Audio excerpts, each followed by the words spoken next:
Hey, everybody. Hope you guys are doing good today. It is an hour late on the morning Devo. So sorry about that. A little bit late today getting going. But we just got done Second Peter on the morning Devo with Beau. And I thought, you know what? Let's, instead of jumping into First John today, because I'm not sure if I'm going to be able to do it next week because we have a conference Monday, Tuesday, and Wednesday. So things are going to be a little bit kind of chaotic with the schedule. I thought on the morning devotion that I would do kind of one of my like hockey devotions and kind of share that with you guys as well. And I thought that would be kind of fun, something a little different for most people that watch the morning devotion. And they'll get an idea, too, of kind of another part of my world, which is outreach and the love I have for the hockey community around the world, actually. So, you know, as a chaplain in hockey, I get to host chaplain programs and be able to share some wonderful principles in the Bible with all kinds of people, hockey players and people that are around the game of hockey. And I know that's a really unique kind of niche for sure, but that has been a part of my life all through growing up hockey, coming from the background that I have with a father who is French Canadian. So he was a neat guy. That was his first language. And I have great memories of going to Culver City in Los Angeles area to Kings practices and watching the Kings at the Fabulous Forum back in the day with two French Canadians on their team, Marcel Dion and Rogi Vachon. And of course, we had posters of both of those French Canadian players in my brother and my bedroom growing up. So anyway, I want to get into the Bible a little bit and on the morning devotion and just get our minds kind of focused today. This devotion is running the race to win. And you know, I'm going to bring up the screen so you could kind of see the verses. Do you not know that in a race, all the runners run, but only one gets the prize? Run in such a way as to get the prize. So that's the admonishment from the scriptures. Run in such a way. I love how the Bible is using sports as an analogy of the spiritual life that we live in Jesus the Messiah. And a lot of us grow up playing sports and you know you play and you want to win and you want to do your best and you know when I was in Little League in baseball, man, it's like it was everything to win or to make the All-Stars or to get into that championship game and to go to maybe state and play for a championship in your state. And I grew up in Southern California, and so there was a lot of competition there. And how cool is that? How fun is that? A lot of us understand what's needed to play at particular levels of athletics. You can't just kind of wake up and go do it. A lot of times as we get older, we find that there needs to be more discipline in our life and focus to be able to get the job done, to be able to make the team.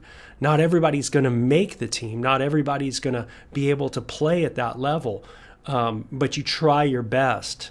And it can be not just in athletics. I found that this is true also in music, that in music you have to be very disciplined as well and focused and put in the work, if you will, into that discipline. And this kind of goes, of course, this principle is across the board, just putting in the labor in order to see you grow in that specific discipline. But let's bring it up again. Just read it. It says, "Do you not know that in a race all the runners run, And what that means is that there's a lot of runners that have worked hard, right? They have worked hard.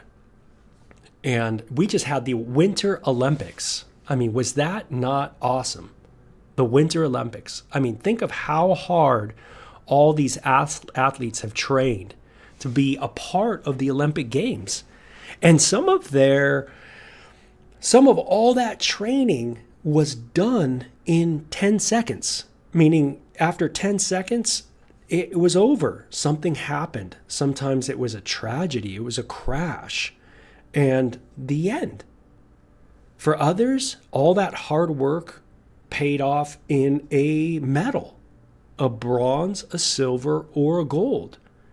But it did have a payoff. They all, in a sense, had a payoff because they all run in the race, right? Everybody's running, everybody's participating. But then the scripture says, but only one gets the prize, meaning there's only really one gold medal winner, right? One who's really going to win the big prize. And he says, run in such a way that you do it. Now, a lot of the Olympians, many of them did not win any prize, let alone a gold medal. And yet they all participated in it, but they just didn't win. And you got to think of what must be going on in their heart and in their mind, right? You put in all that hard work, and then what is the result? For a lot of them, what you see is, what you probably find is you failed. That you put in all that work, but you didn't get the prize. And then there's that incredible probably letdown of like, man, I didn't do it. I got to wait another 4 years, to go do it again. And that letdown could be quite devastating in a person who is an achiever and who has been a person who's run off of achieving their entire life. I achieve at this, I achieve at that, I achieve my identity as a person comes from success. It comes from, being the one who gets the gold. The best at what I do, my craft, that is my identity. And you don't do it, and you find out that all the training you put in, you find that there's still a chink in that armor. You find that you didn't do it to your ability. You messed up. Something happened. And you didn't get the prize. And you could feel that letdown, right? And many of them probably are wrestling with that, even now, so short after the Olympic Games. Some of them, you see them winning even a silver medal, but they don't look too happy to win the silver. They still, in their heart, feel like they didn't do it to the best. They didn't achieve the goal. They didn't get the prize. And you might feel like that in your Christian life as well. That, you run the race. Man, I thought I was doing so good. Man, I'm jamming. But yet you find that maybe you bail out of the gate. The gate opens up and you're supposed to go, and you go down the mountain, and within 10 seconds, boom, you are off the course. And you go, what happened? I've been going to church. I've been reading my Bible. I've been doing outreach. I've been loving people. I've been praying. What's going on? We find ourselves a lot like those athletes. And that might be something that, you feel in your life, where you feel like you can't win the prize. But I love the Bible because it's always telling us, it's always kind of going for the underdog. It's always saying, hey, even though you're down in the low, you can get back up and you can get going again. And there's a new day. And it starts way early on in the Bible. Even there's a passage in the book of Deuteronomy that says, if from here you turn to God, man, then whoop, we're right back on the track.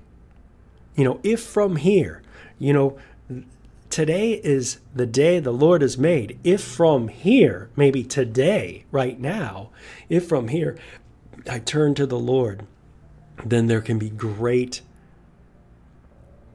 potential, to get back in training, for the competition, for the prize, to win that prize. And so that's the beautiful emphasis in the Bible, is that, yeah, you got knocked down. Yeah, the gate opened up and you went down the hill and whoop, but run in such a way that you will get the prize. And in order to get a prize, you're going to have to get back up. You got to get back up in the game. See, it's known that the Christian life is not going to be this thing where you just go and do it and it's all great. That just like in athletics, there is incredible trial, incredible failure, incredible getting up again, incredible trying again, up, down, back, forth, break a knee, break a hip, break this, break that. Yet you get back on the horse and you keep going. You keep going at it, right? And that is the Christian life for every Christian. It doesn't matter what your role is in the church, doesn't matter what your position is in the church. We run in such a way as to receive the prize. And in order to get a prize, we're going to need to get back in to the game. You got to get back in. You got to keep going into the gym. You got to keep practicing. You got to keep going, man, I messed up again here. I got to, you know how difficult it is to hit a baseball? Especially when it's a curveball, a slider, one of those weird knuckleballs. It's not easy to hit those things. You know how difficult it is to hit a rubber puck? A heavy rubber puck? That thing ain't light, and get it to lift, right? And to go what we call top shelf, the top part of the net. That is not an easy task. It takes practice. There's many times you fail and you pick up bad habits and you get into other things. Like you just mess up a little bit of technique here, but you keep messing up. And then before you know it, you got this problem that you got to now kind of relearn how to shoot or relearn how to, think of golfers, right? Golfing's great, right? It's a great analogy anyway, but you swing, right? But you swing over and over and over on the course. And over time, you get used to that swing and your body gets used to that swing. And then before you know it, man, your swing is wrong, right?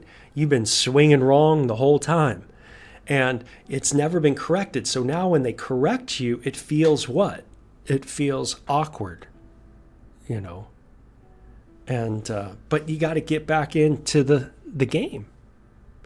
So, only one gets the prize. Run in such a way as to get the prize. Meaning if you're going to get the prize, you got to get back in to the gym. You got to be disciplined. You got to get going again to get in the race. Now it goes on and it says, and let me bring up the next slide. It says, everyone who competes in the games goes into strict training. They do it to get a crown that will not last, but we do it to get a crown that will last forever. Therefore, I do not run like someone running aimlessly, and I do not fight like a boxer beating the air. No. Notice the big emphasis here is perishable and then something that is imperishable. Meaning there's a crown that is imperishable, there's a reward, that something that is everlasting, that is the greater compared to the lesser, right? Something that is just like a piece of gold. All those athletes in the Olympic Games are competing for something that is going to fall apart. You know, it was kind of interesting this Winter Games where there was this big issue of the actual medals, the medallions, breaking. I don't know if you saw that little report during the Olympic Games, but it was kind of funny, right? You have these pictures with people holding their medal, and then the ribbon was like tore. For some reason, there was some kind of maybe defect in the stitching of that ribbon or the material, but it just would rip off. And it ripped off obviously fairly easy enough where it happened more than once, where it became something to write about. Well, you know, most of them said, hey, I'm okay with it. As long as I got that medal, I'm cool. You know, even though the thing's made a little, maybe, not doesn't have great integrity, right? But we are running the Christian race for something that is imperishable, meaning when God is in the equation, he is everlasting, and his heaven is everlasting. His rewards are everlasting. And we get to work for something that is everlasting, lasting forever, something that will not be eroded or rusted out. And so the Christian focus is the upward call. It's looking at Jesus. It's looking to run that race in a way and to discipline our bodies in a way that we are in step with how God wants us to live and how he wants us to walk and how he wants us to run, right? How he wants us to be in the game. And that's what we're learning how to do. We're going into strict training. And strict training is difficult. It is not an easy task. It is not something simple.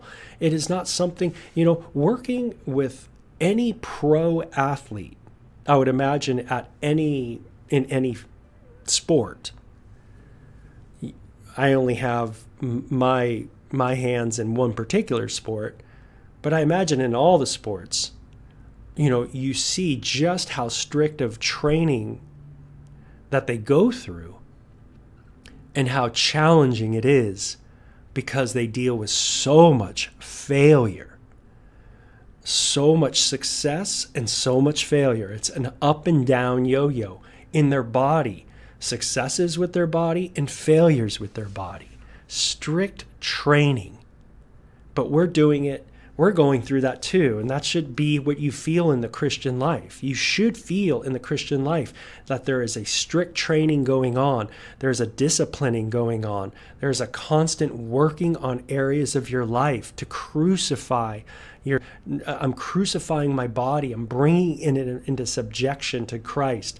I am working on this, how to crucify this area of my life. In that area it keeps popping up, and I have that bad habit now in that area, and I have this one over there, and I have that habit and this habit, right? Just like playing golf, right? You get into all these bad habits, and I don't know how to putt right anymore, and I can't seem to do this right.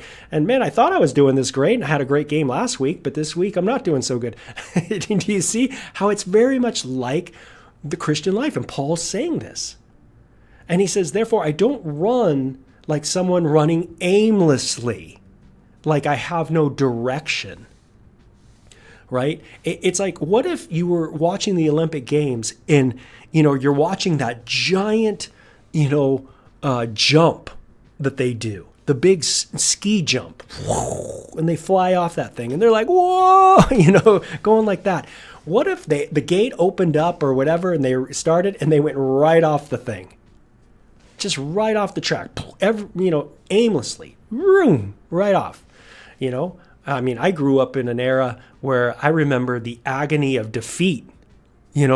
That famous statement, the agony of defeat. And what was the picture of the agony of defeat?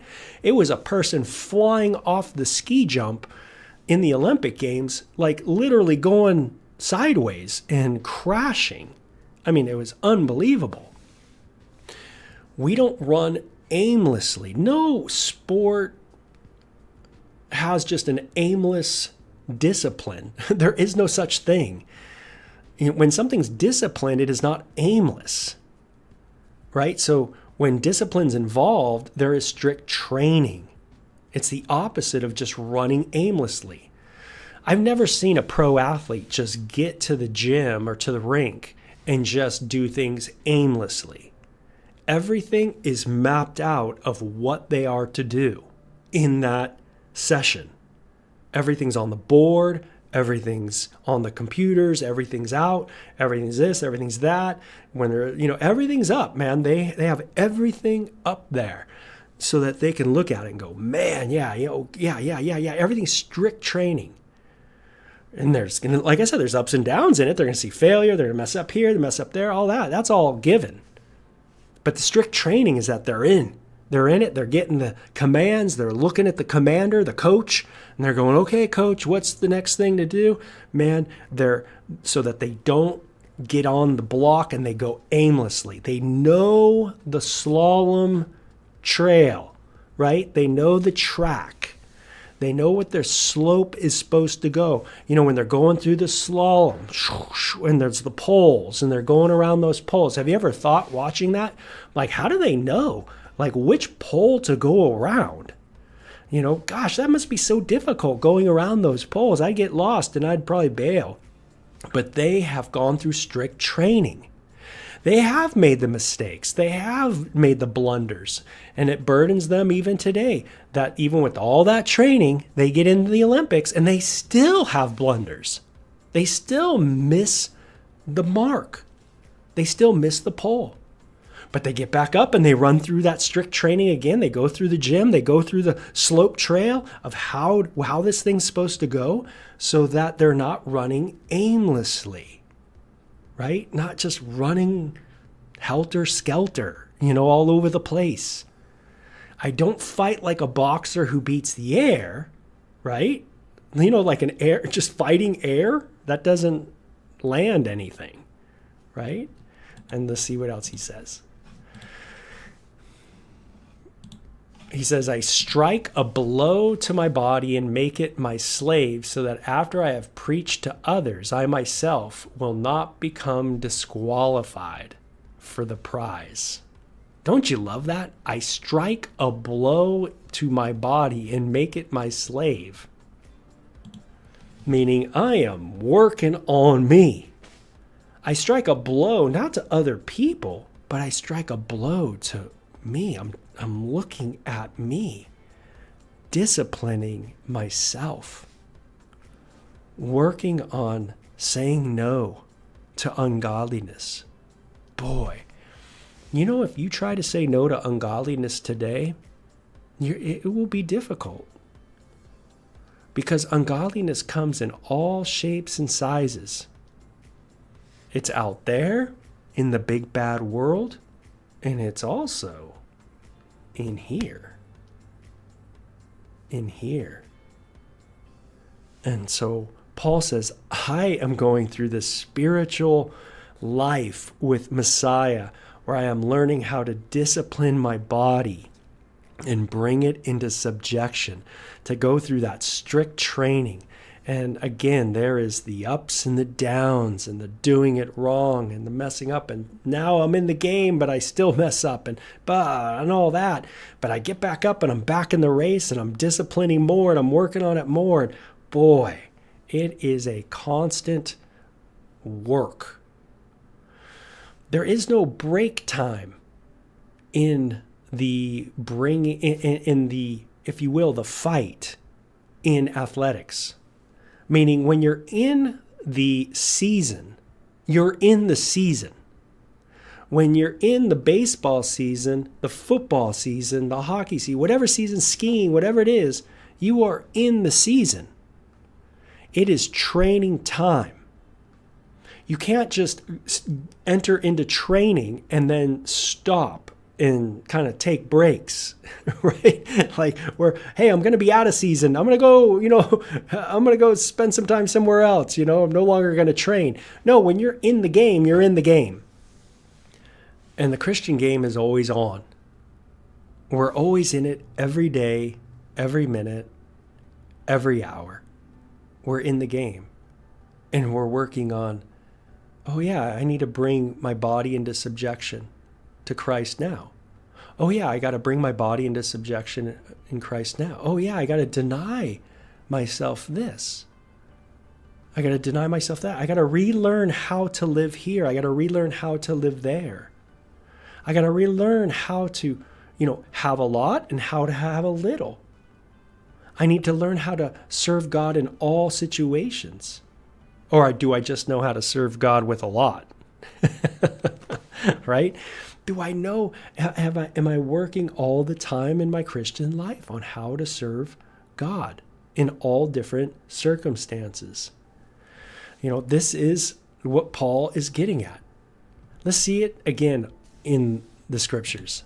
And it says, I strike a blow to my body and make it my slave.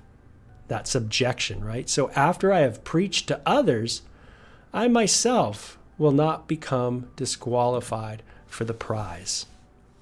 Now, in 1 Corinthians, you should go on because he talks more about what really disqualifies us in the Christian life.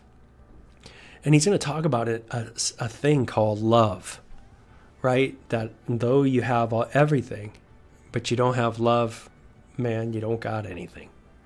And he'll get there. But he talks about, hey, after I preached to others, I myself am not disqualified. Meaning I'm not just, doing the sport, but I'm doing it in the right way. I'm doing the game the right way. The Christian game of preaching to others. The Christian idea of getting out and doing the work. You can't in baseball just get out of the dugout and go run anywhere you want onto the field. You can't just say, hey, I'm going to go over there at that area of the baseball field and I'm just going to plant myself right there. No, there are positions to the game. And you got to know the game. You can't just get out there and do something, but there's a proper way to do it. So it's not just, you can preach to people, but if you're not preaching to them properly with something, the right motives, the right heart, then we become disqualified. It's not that the Pharisees in Jesus' day did not preach. It's not that the Pharisees did not pray. It's not that the Pharisees did not fast or did not give. They did all those things, but yet they were disqualified. I hope you understand that. You can say, hey, I'm going to get in the game, but if you're getting in the game and you're not playing according to the rules, then you've become disqualified. And in our Christian life, what God desires to do is to conform us, transform us into the image of his Son, whom he loves, and whom loves us and gives his life for us, that we might love the world as he has loved us. And so that when we get in the Christian game of life and preach and proclaim, that we do it with love, kindness, goodness, hope, a desire for our fellow human to know the goodness of God.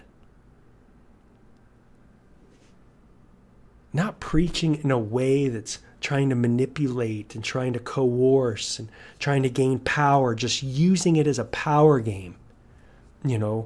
Really my preaching is just to get over on people, to feel better than them. Not that. But instead, my preaching is one where I truly want to see them come to know the love of Jesus. And that, man, there is no other ulterior motivation I'm bringing other than just wanting to see you grow and me grow in our walk with Jesus, that we bring love into that game. The Christian life is a difficult one. It's bringing your body into subjection, disciplining your body, working on areas of your life that are out there, that are in here, are not simple tasks. Human beings, it takes us our whole entire life to figure things out. That's why it says love covers a multitude of sins. Why? Because there's a multitude of sins. That's why. That's the emphasis. There's a multitude of sins. Love covers that. There needs to be a covering of it, an atoning of it. Is my heart to pick out everybody's thing? Oh, look what you struggle with. Ha, ha, ha.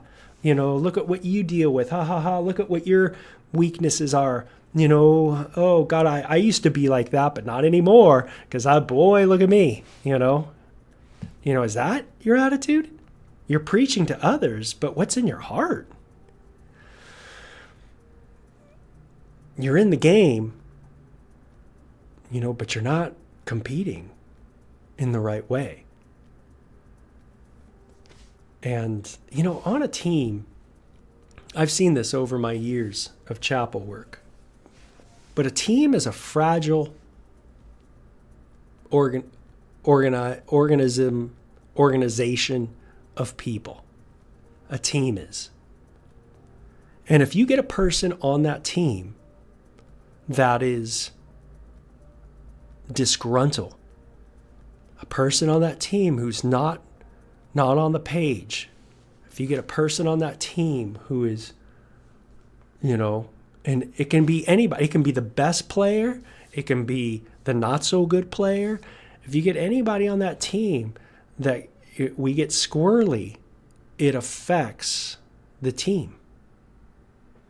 And the Bible in this same book talks about that we all are part of the body of Christ.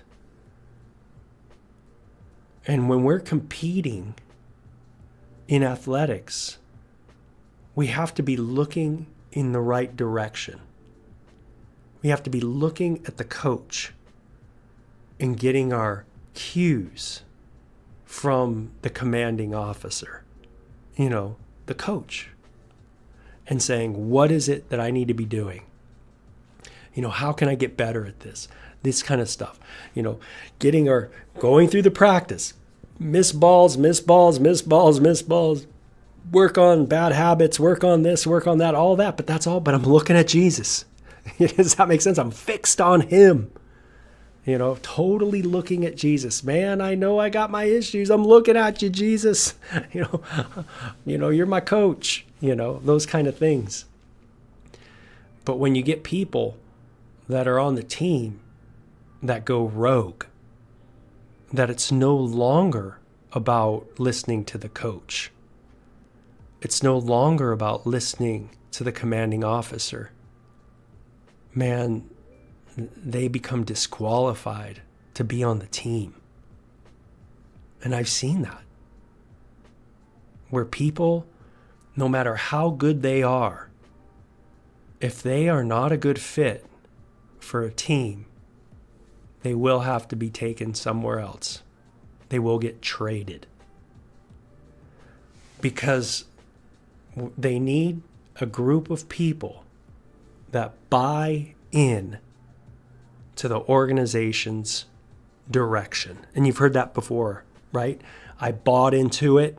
I bought into what the coaches wanted, and we did it. And we hear that all the time, right? Man, we bought into the program. We bought into the way we play the game. And man, we did it. We accomplished it. We focused on it as a team. We focused on how we are to run the race to win. Very cool. A very awesome little Devo, right? That we could look at sports, we'll look at the Olympic Games and really see how it relates to our Christian life of running that race to win.